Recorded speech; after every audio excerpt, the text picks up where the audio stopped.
Hey, everybody. So, today we're going to be talking about part two of organic growth strategies on social media.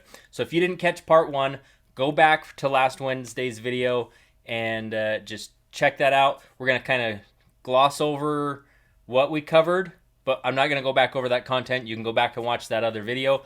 I will even put the link below in the description of this video so you can easily get back to it. But, let us know. Are you ready to grow your business online, but maybe you don't feel like you know how, or the things that you've been doing, you've been spamming everybody in your social media, you're getting unfriended and blocked. I've been there. We've done these things. I've even been put in Facebook jail for sending spammy messages. The copy paste messages, making your friends and family copy paste victims, and it didn't get me anywhere except unfriended and blocked. So instead, maybe you don't have a budget to do paid advertising. We're going to talk about organic growth, and we're going to continue on from where we were last week. So the first thing we talked about is how to search both friends of friends and groups. The second thing we talked about is how to qualify these people to see if they are right for your business and right for you and your personality and how you want to grow your business. And then the third thing that we talked about was messaging these people. Now, along with messaging is you don't want to seem desperate. You don't want to seem like you are chasing these people, because the fastest way to get somebody to run away is to chase them, right?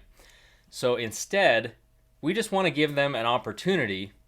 And sometimes people aren't, what's the right word? I want to say they're not mature enough, but they aren't at the level where they feel comfortable telling someone no. And so as you're messaging them, give them an opportunity to say no. Do you have the guts to do that? To give them an opportunity to tell you no? And just be upfront about it. This may not be for you, but I think it would be great for you if you took a look. Now, that's not going to be your first message. Maybe it's your first message, but to me, I like to do that on the second and the third message. So the first message, we're going to talk about, just introducing, depending on how you found them, if it's a friend, or you found them in a Facebook group like we talked about last week. You're going to start this conversation based on your interests. You're going to move into eventually talking business. Once you start talking business, though, and you don't want to let that go more than 3 or 4 messages, you just don't want it to be like this weird long time. When you're dating and you get put in the friend zone. Well, business works kind of the same way. Is when you're working with a prospect, if you wait too long, you might get friend zone, where they will just try and pull more and more information out of it. And you got to figure out when the right time to cut that off is, because some people are serious and some people are just merely curious. So instead, once you start talking business, give them the opportunity. The next time, that's when you can use, it's called a release statement. This may not be right for you, but I think you owe it to yourself to take a look. Boom, second one. Now the third one you're going to do, that second one is going to kind of go about 4 to 5 days later. If they don't respond, you're going to just give them some time to stew on it. Just because they didn't respond doesn't mean they're not interested. But you don't want to seem spammy. You don't want to seem eager. You don't want to seem desperate, because that's the fastest way to drive somebody away.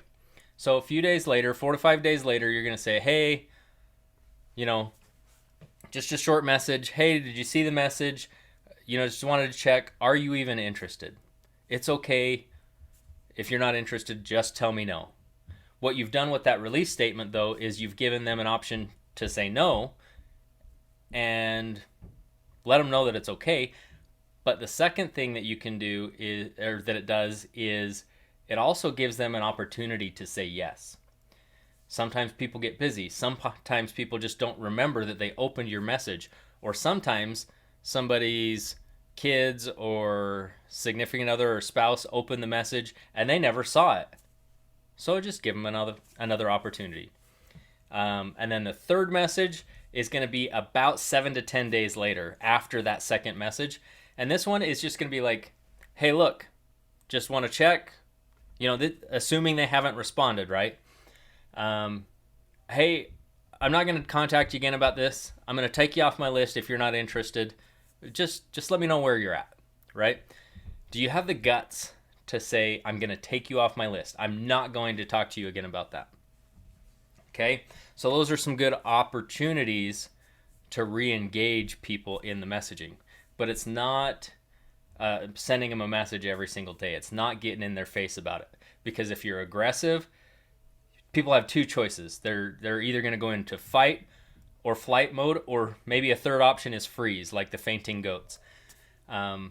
So none of those are a good thing when you're trying to recruit somebody or enroll somebody into your business. You don't want somebody to fight you. You don't want somebody to flee from you. And you don't want somebody to just freeze and tip over, right? To play dead. So, none of those are good for your business, but you do want an answer. And all you're trying to do is collect a decision. Now, let's assume you've made it through all of these things here in the follow-up, right? These are the messages, and they just still ignore you. Or even they said no or not right now. Keep them as a friend. Keep that going. Keep letting that organic reach. Let them get to know you better, because at this point you have some things in common, but you may not have talked a lot to really build and grow that relationship. So keep them as a friend. Now, one of the things that you can do, and I've had somebody say, well, you can't control Facebook's algorithm. And you are 100% correct. You do not get to control Facebook's algorithm or any of the social media algorithms. But what you can do is you can benefit from it. Facebook can change it at any time they want. And they're going to do that under the covers, and nobody's going to know the difference. But what you can do is you can go in and you can say, you know what? I want to see these people. So add all these people that you want to work with. Turn your social media profiles into a business tool, not a prospect, or not a fun tool, or not something to get lost in scroll patrol. When you can go and take these people and put them in your show first list, and hide all the negativity and hide the things that you're not, like, if you popped in to do business for 30 minutes, what are the things you don't want to see, and what are the things that you do want to see to remain focused? You can actually adjust that. One of the ways is through this show first list. You can basically have, I think, 25 or 30 friends or pages or things that you see first in your feed. You're telling Facebook that this is what I want to see first. And they're going to do that because they want to keep you happy and keep you on their platform. Okay? Now, the reason you want to see these people first is you're going to see everything that's going on with them. And you're going to comment, like, post, and share stuff with them. You're going to interact as a human being, and you're going to continue building that relationship. Okay? And as you do that, as you interact with them, well, guess what Facebook's algorithm, at least what it's currently doing, and other social media platforms are doing this. When they see people connecting and interacting, they're going to show more content to the other person too. So now all of your content, whether that be your personal page or your fan page or business page, you can actually create engagement for them to see more of your content. So it's a great tool in terms of making sure that you stay in top of mind awareness of the people that you want to work with, and be selective about who those people are, because you already qualified them in step 2. All right. Yeah, and so that's how you just continue that follow-up. Now, once the conversation takes a turn of, hey, I'm interested in what you're doing, this is your time to shine. This is the process you've been taught by your company, your organization, and you're going to book a face-to-face, whether that's in person, face-to-face, or face-to-face on a Zoom call, or a phone call, or sending them a video. What you want to do is you actually want to connect face to face, though, because there's so much of communication that is nonverbal. And so the more you can connect in person or face to face, or at least audio, and if you are just not there yet, that's okay. You can send a text, send a message, whatever it needs to be, but just know that the closer you are to a face-to-face in-person meeting, the better in terms of communication. You got to decide what is right for you personally and what's right for your business, but the most effective form of communication is seeing somebody face-to-face in person, even if that's only from 6 feet away.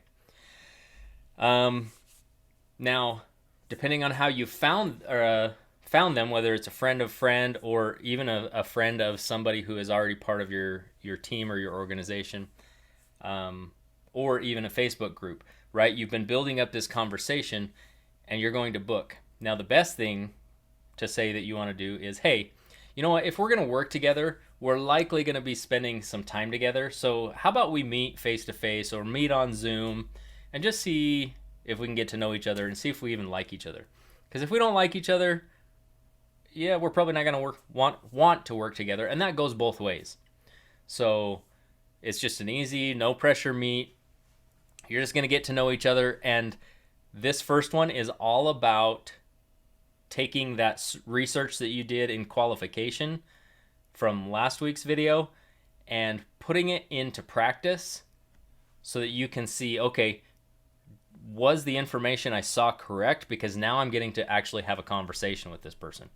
And if it's still a go, well, it's time to book them into your sales process, into your recruitment process, into your enrollment process.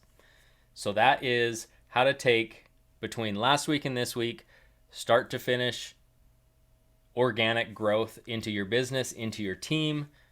And just let me know what was your favorite tip from today and what are you going to take and put into your business immediately so that you can start that growth happening as early as right now.